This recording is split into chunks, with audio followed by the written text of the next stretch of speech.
If you're older than 25, your brain will not change. If you want to learn as an adult, you have to be alert.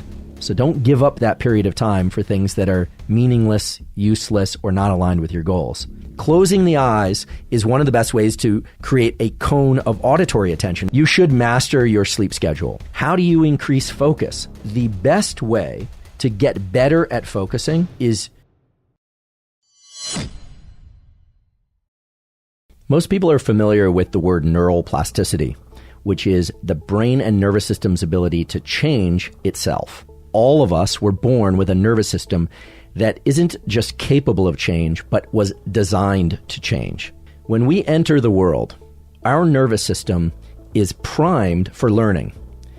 The brain and nervous system of a baby is wired very crudely. The connections are not precise. And we can see evidence of that in the fact that babies are kind of flopping there like a kind of a little potato bug with limbs. They can't really do much in terms of coordinated movement. They certainly can't speak, and they can't really do anything with precision. So I want you to imagine in your mind that when you were brought into this world, you were essentially a widely connected web of connections that was really poor at doing any one thing. And that through your experience, what you were exposed to by your parents or other caretakers, through your social interactions, through your thoughts, through the languages that you learned, through the places you traveled or didn't travel, your nervous system became customized to your unique experience. That's true for certain parts of your brain that are involved in what we call representations of the outside world. A lot of your brain is designed to represent the visual world, or represent the auditory world, or represent the gallery of smells that are possible in the world. However, there are aspects of your nervous system that were designed not to be plastic. They were wired so that plasticity or changes in those circuits is very unlikely. Those circuits include things like the ones that control your heartbeat, the ones that control your breathing, the ones that control your digestion. And thank goodness that those circuits were set up that way, because you want those circuits to be extremely reliable. So many nervous system features like digestion and breathing and heart rate are hard to change. Other aspects of our nervous system are actually quite easy to change. And one of the great gifts of childhood, adolescence, and young adulthood is that we can learn through almost passive experience. We don't have to focus that hard in order to learn new things. And then after age 25, if we want to change those connections, those superhighways of connectivity, we have to engage in some very specific processes. And those processes, as we'll soon learn, are gated, meaning you can't just decide to change your brain. You actually have to go through a series of steps to change your internal state in ways that will allow you to change your brain. Many of us have been captivated by the stories in the popular press about the addition of new neurons. This idea, if you go running or you exercise, your brain actually makes new neurons. I'm going to give you the bad news, which is that after puberty, the human brain and nervous system adds very few, if any, new neurons. So even though we can't add new neurons throughout our lifespan, at least not in very great numbers, it's clear that we can change our nervous system, that the nervous system is available for change, that if we create the right set of circumstances in our brain, chemical circumstances, and if we create the right environmental circumstances around us, our nervous system will shift into a mode in which change isn't just possible, but it's probable. As I mentioned before, the hallmark of the child nervous system is change. It wants to change. One of the ways in which we can all get plasticity at any stage throughout the lifespan is through deficits and impairments in what we call our sensory apparatus, our eyes, our ears, our nose, our mouth. In individuals that are blind from birth, the so-called occipital cortex, the visual cortex in the back, becomes overtaken by hearing. The neurons there will start to respond to sounds as well as braille touch. And actually, there's one particularly tragic incident where a woman who was blind since birth, and because of neuroimaging studies, we knew her visual cortex was no longer visual. It was responsible for braille reading and for hearing. She had a stroke that actually took out most of the function of her visual cortex. So then she was blind. She couldn't braille read or hear. She did recover some aspect of function. Now, most people, they don't end up in that highly unfortunate situation. And what we know is that, for instance, blind people who use their visual cortex for braille reading and for hearing have much better auditory acuity and touch acuity, meaning they can sense things with their fingers and they can sense things with their hearing that typical sighted folks wouldn't be able to. In fact, you will find a much greater incidence of perfect pitch in people that are blind.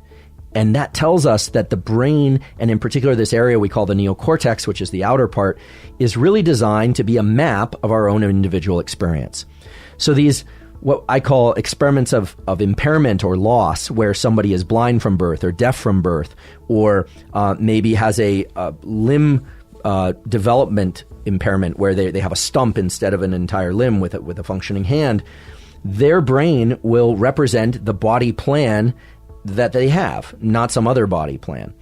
But the beauty of the situation is that the real estate up in the skull, that neocortex, the essence of it is to be a customized map of experience. The recognition of something, whether or not that's an emotional thing or a desire to learn something else, is actually the first step in neuroplasticity. If I get up out of this chair and walk out of the door, I don't think about each step that I'm taking, and that's because I learned how to walk during development.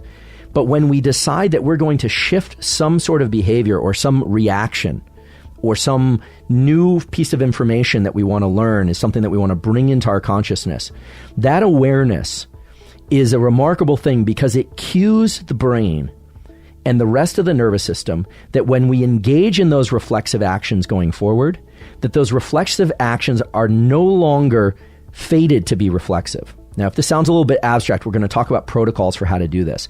But the first step in neuroplasticity is recognizing that you want to change something. We have to know what it is exactly that we want to change. Or if we don't know exactly what it is that we want to change, we at least have to know that we want to change something about some specific experience. Now, there are specific protocols that science tells us we have to follow if we want those changes to occur. What it is it's our forebrain, in particular our prefrontal cortex, signaling the rest of our nervous system that something that we're about to do, hear, feel, or experience is worth paying attention to. So we'll pause there, and then I'm going to move forward. One of the biggest lies in the universe that seems quite prominent right now is that every experience you have changes your brain. People love to say this. They love to say, your brain is going to be different after this lecture, or your brain is going to be different after today's class than it was 2 days ago. And that's absolutely not true. The nervous system doesn't just change because you experience something, unless you're a very young child. The nervous system changes when certain neurochemicals are released and allow whatever neurons are active in the period in which those chemicals are swimming around to strengthen or weaken the connections of those neurons. So when people tell you, at the end of today's lecture or at the end of something, your brain is going to be completely different, that's simply not true. If you're older than 25, your brain will not change unless there's a selective shift in your attention or a selective shift in your experience that tells the brain it's time to change. And those changes occur through strengthening and weakening of particular connections. But the important thing to understand is that if we want something to change, we really need to bring an immense amount of attention to whatever it is that we want to change. If one wants to change their brain, they need to do it early in life because the adult brain simply isn't plastic. It's not available for these changes. The adult brain can change provided certain conditions are met. Epinephrine is released from a region in the brainstem called locus ceruleus. Epinephrine is released when we pay attention and when we are alert. But the most important thing for getting plasticity is that there be epinephrine, which equates to alertness, plus the release of this neuromodulator, acetylcholine. Now, acetylcholine is released from 2 sites in the brain. One is also in the brainstem, and it's named different things in different animals, but in humans, the most rich site of acetylcholine neurons, or neurons that make acetylcholine, is the parabigeminal nucleus, or the parabrachial region. All you need to know is that you have an area in your brainstem, and that area sends wires, these axons, up into the area of the brain that filters sensory input. So we have this area of the brain called the thalamus, and it is getting bombarded with all sorts of sensory input all the time. But when I pay attention to something, I create a cone of attention. What we call signal to noise goes up. So those of you with an engineering background will be familiar with signal to noise. Those of you who do not have an engineering background, don't worry about it. All it means is that one particular shout in the crowd comes through. Acetylcholine acts as a spotlight. But epinephrine for alertness, acetylcholine spotlighting these inputs, those 2 things alone are not enough to get plasticity. There needs to be this third component, and the third component is acetylcholine released from an area of the forebrain called nucleus basalis. If you really want to get technical, it's called nucleus basalis of Meynert. For any of you that are budding physicians or going to medical school, you should know that. If you have acetylcholine released from the brainstem, acetylcholine released from nucleus basalis, and epinephrine, you can change your brain. And this has been shown again and again and again in a variety of papers, and it is now considered a fundamental principle of how the nervous system works. If you can access these three things of epinephrine, acetylcholine from these two sources, not only will the nervous system change, it has to change. It absolutely will change. And that is the most important thing for people to understand if they want to change their brain. So now let's talk about how we would translate all this scientific information into some protocols that you can actually apply, because I think that's what many of you are interested in. What you do with your health and your medical care is up to you. You're responsible for your health and well-being. So I'm not going to tell you what to do or what to take. I'm going to describe what the literature tells us and suggests about ways to access plasticity. We know we need epinephrine. That means alertness. Most people accomplish this through a cup of coffee and a good night's sleep. So I will say you should master your sleep schedule, and you should figure out how much sleep you need in order to achieve alertness when you sit down to learn. But once that's in place, the question then is, how do I access this alertness? Well, there are a number of ways. Some people use some pretty elaborate psychological gymnastics. They will tell people that they're going to do something and create some accountability. That could be really good. Or they'll post a picture of themselves online and they'll commit to learning a certain amount, losing a certain amount of weight or something like this. So they can use either shame-based practices to potentially embarrass themselves if they don't follow through. They'll write checks to organizations that they hate and insist that they'll cash them if they don't actually follow through. Or they'll do it out of love. They'll decide that they're going to run a marathon or learn a language or something because of somebody they love, or they want to devote it to somebody. The truth is that from the standpoint of epinephrine and getting alert and activated, it doesn't really matter. Epinephrine is a chemical, and your brain does not distinguish between doing things out of love or hate, anger or fear. It really doesn't. All of those promote autonomic arousal and the release of epinephrine. So I think for most people, if you're feeling not motivated to make these changes, the key thing is to identify not just one, but probably a kit of reasons, several reasons as to why you would want to make this particular change. And being drawn toward a particular goal that you're excited about can be one. Also, being motivated to not be completely afraid, ashamed, or humiliated for not following through on a goal is another. Come up with 2 or 3 things, fear-based perhaps, love-based perhaps, or perhaps several of those, in order to ensure alertness, energy, and attention for the task. And that brings us to the attention part. Now, it's one thing to have an electrode embedded into your brain and increase the amount of acetylcholine. It's another to exist in the real world outside the laboratory and have trouble focusing, having trouble bringing your attention to a particular location in space for a particular event. And there's a lot of discussion nowadays about smartphones and devices creating a sort of attention deficit, almost at a clinical level for many people, including adults. I think that's largely true. And what it means, however, is that we all are responsible for learning how to create depth of focus. There are some important neuroscience principles to get depth of focus. I want to briefly talk about the pharmacology first, because I always get asked about this. People say, what can I take to increase my levels of acetylcholine? Well, there are things you can take. Nicotine is called nicotine because acetylcholine binds to the nicotinic receptor. There are 2 kinds of acetylcholine receptors, muscarinic and nicotinic, but the nicotinic ones are involved in attention and alertness. The essence of plasticity is to create a window of attention and focus that's distinct from the rest of your day. So what are some ways that you can increase acetylcholine? How do you increase focus? The best way to get better at focusing is to use the mechanisms of focus that you were born with. And the key principle here is that mental focus follows visual focus. We are all familiar with the fact that our visual system can be unfocused, blurry, or jumping around, or we can be very laser focused on one location in space. What's interesting and vitally important to understanding how to access neuroplasticity is that you can use your visual focus and you can increase your visual focus as a way of increasing your mental focus abilities more broadly. So I'm going to explain how to do that.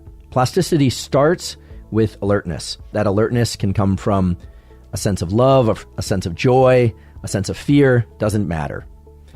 There are pharmacologic ways to access alertness too. The most common one is, of course, caffeine. Many people are now also using Adderall.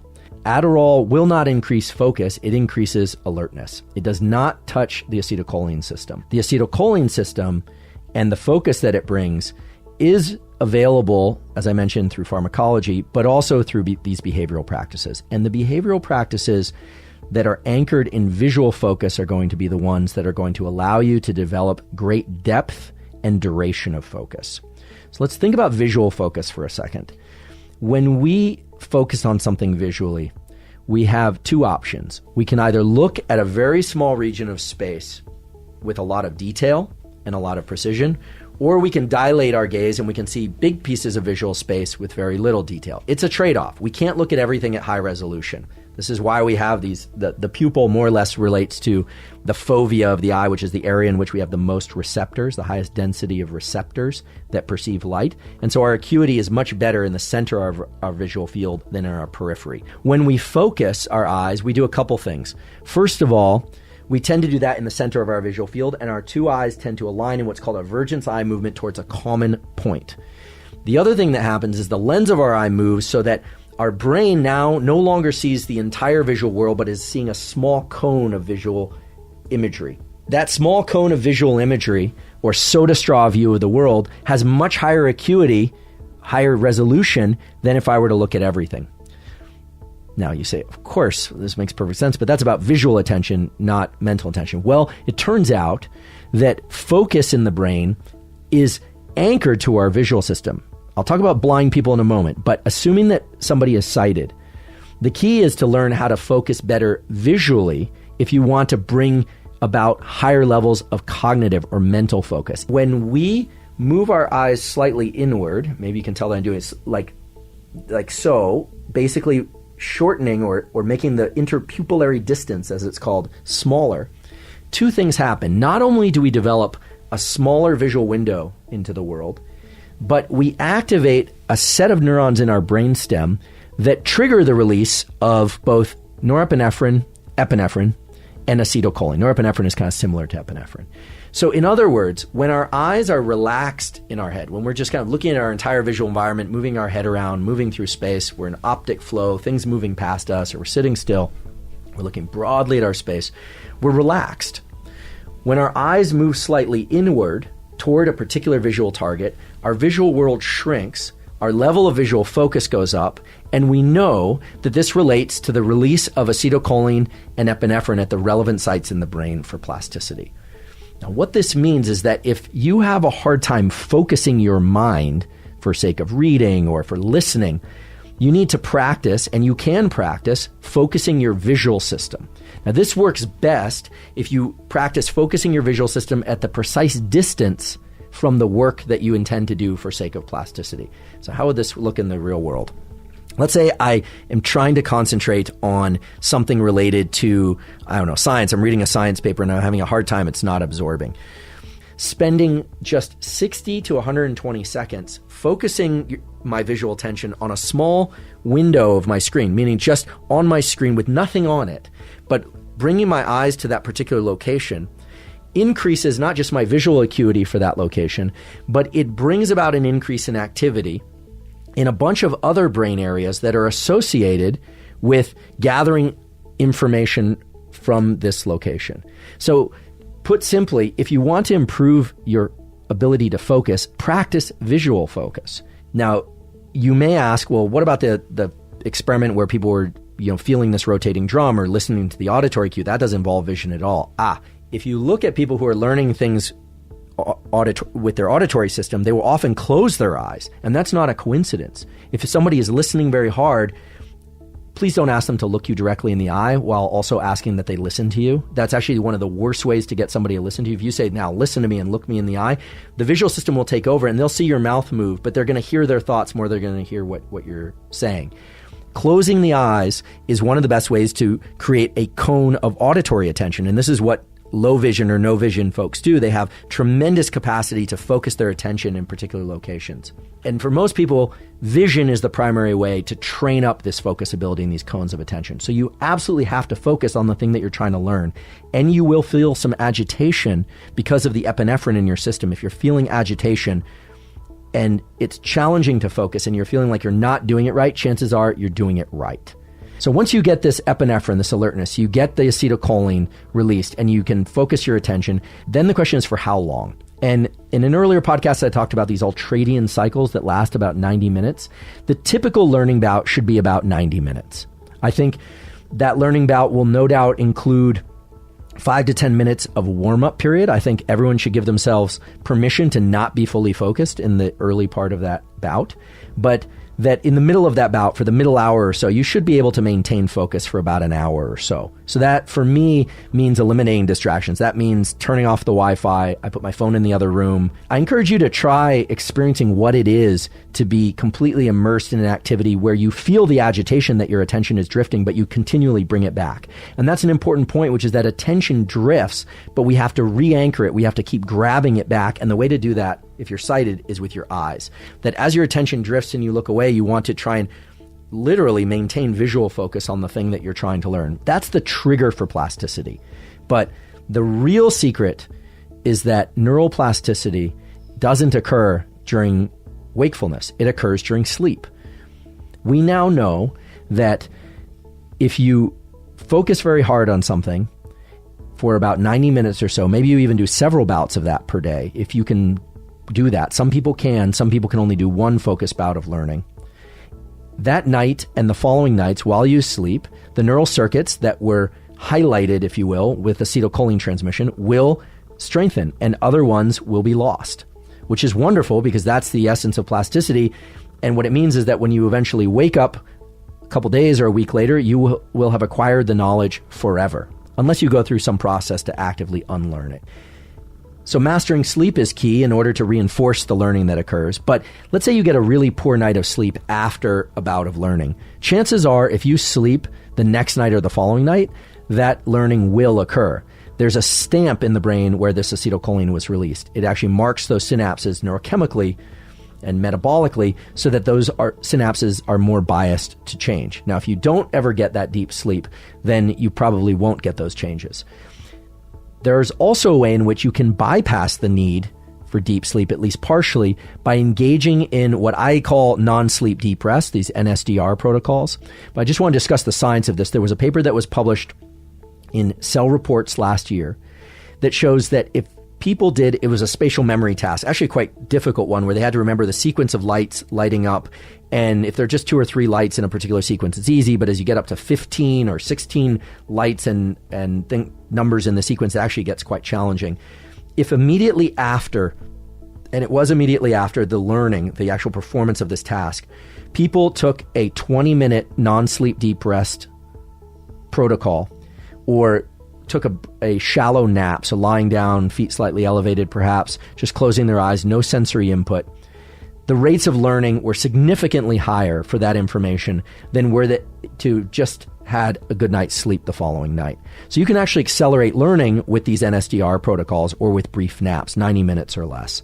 For many people, letting the mind drift where it's not organized in thought after a period of very deliberate focused effort is the best way to accelerate learning and depth of learning. I want to synthesize some of the information that we've covered up until now. Today, I want to make sure that these key elements that form the backbone of neuroplasticity are really embedded in people's minds.